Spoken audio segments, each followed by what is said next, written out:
I could be at the.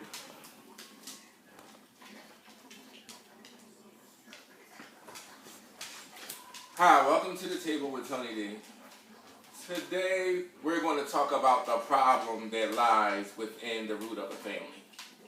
And the problem is called Tamar Braxton. Okay, so what we are talking about is We're talking about pretty much the need for attention, the need to cause a problem. Now, personally, I'm not that, familiar with the show. I mean, I can give you a little backdrop. Yes, please do. Okay, so the backdrop is this.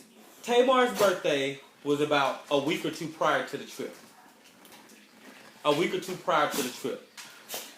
They on the trip they celebrated her birthday.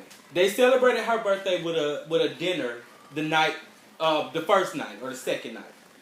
They had another dinner the third night, the last night. On that night, Tamar still assumed that it was her birthday dinner. Even though they had her birthday dinner the night before, they gave her gifts, they gave her everything she needed to have. So her sister's man, Trina's man, proceeds to propose to her. But we glossing over things because there had been tension all day between Traci and Tamar. The whole trip, it had just been tension between Traci and Tamar.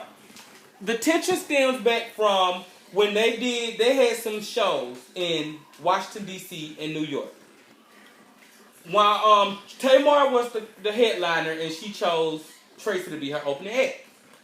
So Traci, of course, Tamar got everything that she was supposed to get as the opening act, but Traci didn't get any real accommodations. Then on top of that, Tamar didn't like her management, so Tamar was kind of beefing with the management. They got the arguing. She got them put out the auditorium. It wasn't an arena, it was like an auditorium. She got them put out of the auditorium, and the beef been going bubbling over since then. So nobody really said nothing about it to each other. Neither one of them has spoken about it. They just glossing over it. So now it's starting to build up. But of course, to Traci, it's going back in her mind throughout the season. It's been playing back all the shit they done to her in the past. You know, when somebody piss you off, you think about everything they done did. You don't just think about the most recent thing. You man, that bitch did that and I still. Yeah. So Traci has been playing back 25 plus years of being wronged by the sister. They treat her last. She was the wannabe. You know, that was her title when she came on the show. The wannabe. Yeah. And it's all the question always been, how is she a wannabe? A wannabe what? The show is about the Braxton. She is a Braxton. Where does she wanting to be? And she even got tired of it. But she just been tired of being glazed over, glossed over, passed around, used, abused, misused, confused, and recycled and reused again. So now she is bubbled up. She's speaking up. It's her time. But Tamar felt, that was the backstory. So going back into it. So all this had been bubbling up. Trina got engaged. Tamar got in her feelings about that. Once Tamar got in her feelings, it created chaos within the whole family.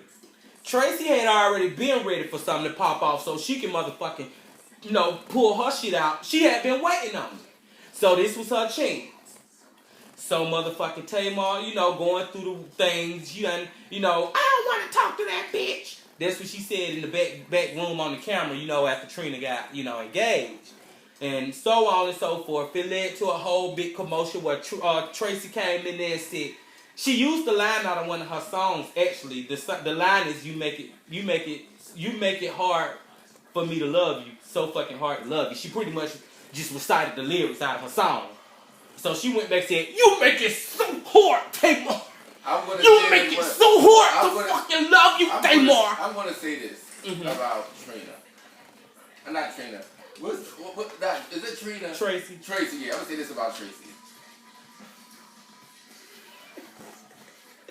I like Traci. I try to excuse a lot of things. Like the whole cubicle situation.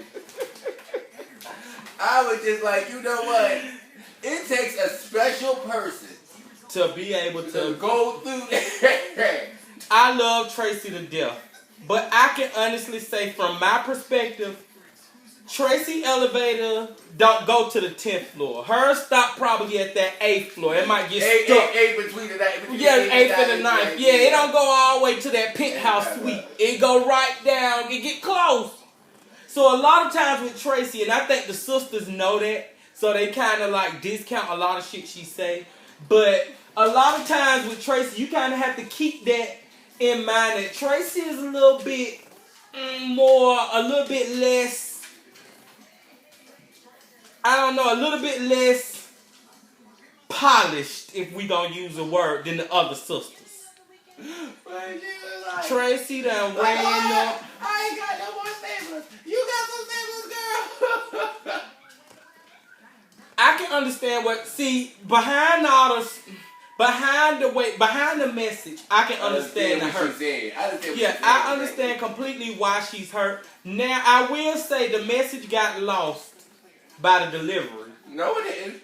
It got lost. It was just a weird fucking way. Because it's like, girl, you swinging at the damn cameraman. You running in there and you're trying to buck on everybody.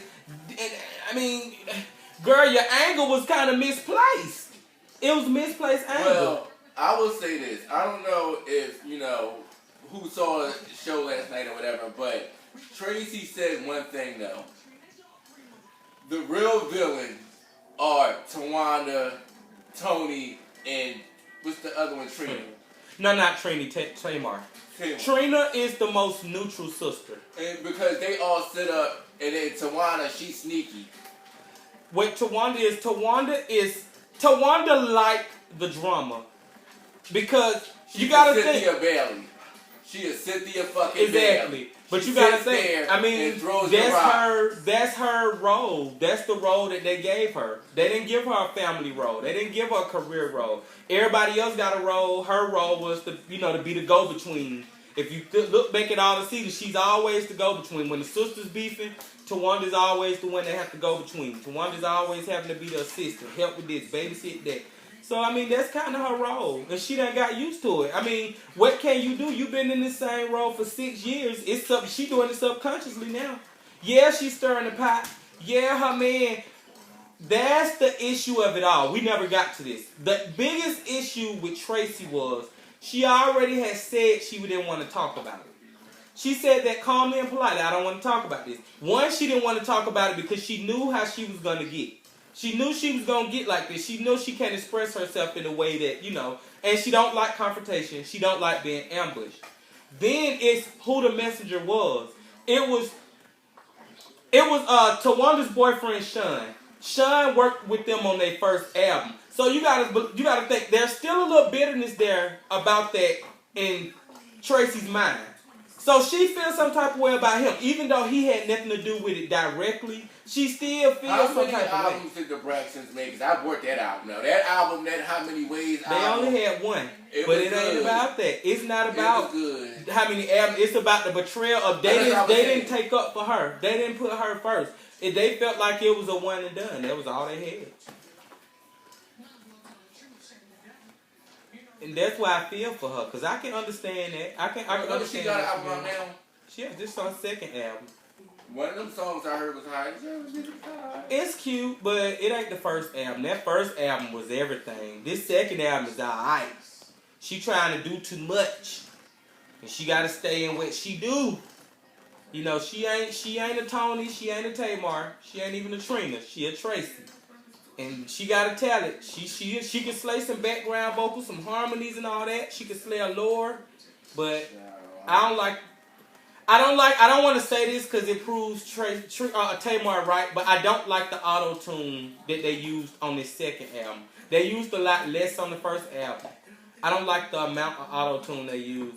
And that was one of the first times. See, Trina and not Trina, but Traci and Tamar beef go back. They've been beefing since the beginning. Remember when she I don't know if you remember that scene, but it was one season, the season where she sat on the end of that couch, she pointed her finger in Tamar's face, and she said, "Girl, don't make me." You know I beat that ass. It was that. Then remember last season when she pulled off on him when she was trying to talk to her and Tamar just rolled by like she didn't even exist. Then Tamar wanted her off the Tony Braxton tour with her and Tony last year. It's like Tamar and Traci ain't, this is bubbling up. This is bubbling under. Now we gotta wait a whole fucking year to see. Are we sure Tamar saw it? Every time I look at that clip, I'm not sure Tamar. Tamar looked right out. They showed it back again in slow motion. And Tamar looked right her way. Yeah, Trina was like, hey, girl, she just kept going. She seen her, but she just tried to look straight. But it's like, girl, how do you not? That's like me walking past you and you saying, hey, and me just riding right past you, knowing I seen you, and you gonna be like, that bitch seen me. You gonna swear me down not seeing you, because it's impossible for her not to have seen her. She wasn't even zooming. She was literally like doing a little, baby speed. She was going like 15 miles an hour. They always do Trey dirty. They always do her dirty. Because they feel like she less than. They don't even respect her husband. Her and her man been together all these years. All they men are come and gone. Well, they're jealous. Maybe. But I don't know if that's it. I mean, does it always have to be jealous? Yeah. Because for me, Traci envies the lives that they got to have. For them, it's like they kind of just look at her like a whatever. Like, she'll be alright. Well, what I like about, I don't, like I said, I really can't give too much feed on it because I don't really look at the show like that. But I do want to say that from what I saw last night, part of me, I agree, like, I could understand how Tamar felt, but it's nothing to... But it wasn't her birthday. No, it wasn't even her birthday dinner. Her birthday was like a week or two before that. And her birthday dinner was the night before. Well, then if that's the case, then... That's why everybody was confused. Like, Tamar, we had your birthday dinner last night. Why are you still in the delusion that it's a birthday year or a birthday month? If that's the case, then... That's what everybody... then if that's the case, then Tamar just likes drama. And like, she wanted the bells to be ringing her name until the fucking trip was over. Then she slanging that fucking wool cap on her head. Girl, there's not no hair. There's a wool cap. I just think that it's sad. Like, who the fuck want to be put last? That's what the fuck is sad. That's the sad part, being put last every single time. I mean, I might take one L for the fam. I could possibly take 2 or 3 L's for the fam. But it's only so many L's a bitch gonna take in the name of family. Exactly. And that's what she the fuck fed out. Believe me, we all shit. Go down the list on that.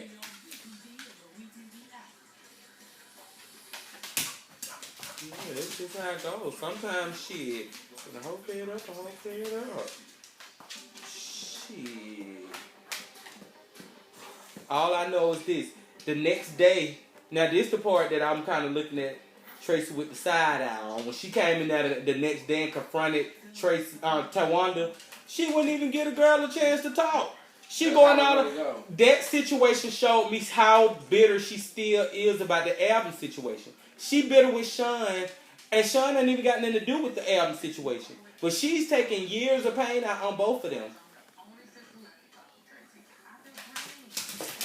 Then nobody else want to deal with her. I mean, what else can you do?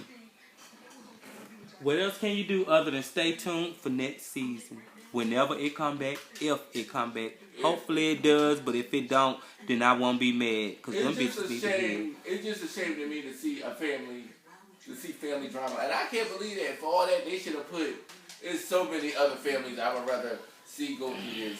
At the end of the day, I mean, these was shit that was probably been going on forever. Shit, I'm glad they all got a chance to shine. They was living off of Tony for some. Tony couldn't do it no more. She couldn't. She couldn't employ all them as her background singers, her assistants. She couldn't. Shit, she had to get them their own shit. She didn't even want to do the show. Tony never wanted to do the show. She only did it because they needed it. She called motherfucking Traci called Tawanda a snake, a conniving ass bloop, and a ha-ha and a hoop.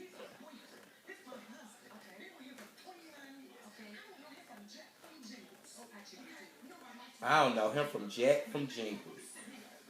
She trying to lunge at the But girl. what's funny is you can tell they sisters because Tawanda didn't move not one fucking inch. Who you thought would have won? Who you think would have won that battle between Traci and Tawanda? Tawanda. Not even just that. That's her sister. It's like almost like. Hey, brothers and sisters have to smack box a time or I two. understand that, but it's almost like my mom and Brenda Legend and I bet you. Like I bet you, they used to act crazy, and my mom, I bet you. Traci ready for it. Traci said Traci ready to file for any one of them. I think the only one who Traci went smack at this point is Trina and Tony, but Tamar and Tawanda can get it.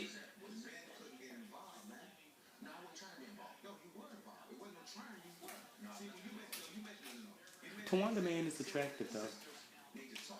I will say that. She got the only attractive man on I her. don't know the way he got them legs crossed. That don't take away from the attractiveness. It don't. Shit, who else? I mean, I wouldn't give Birdman a slice of the tice.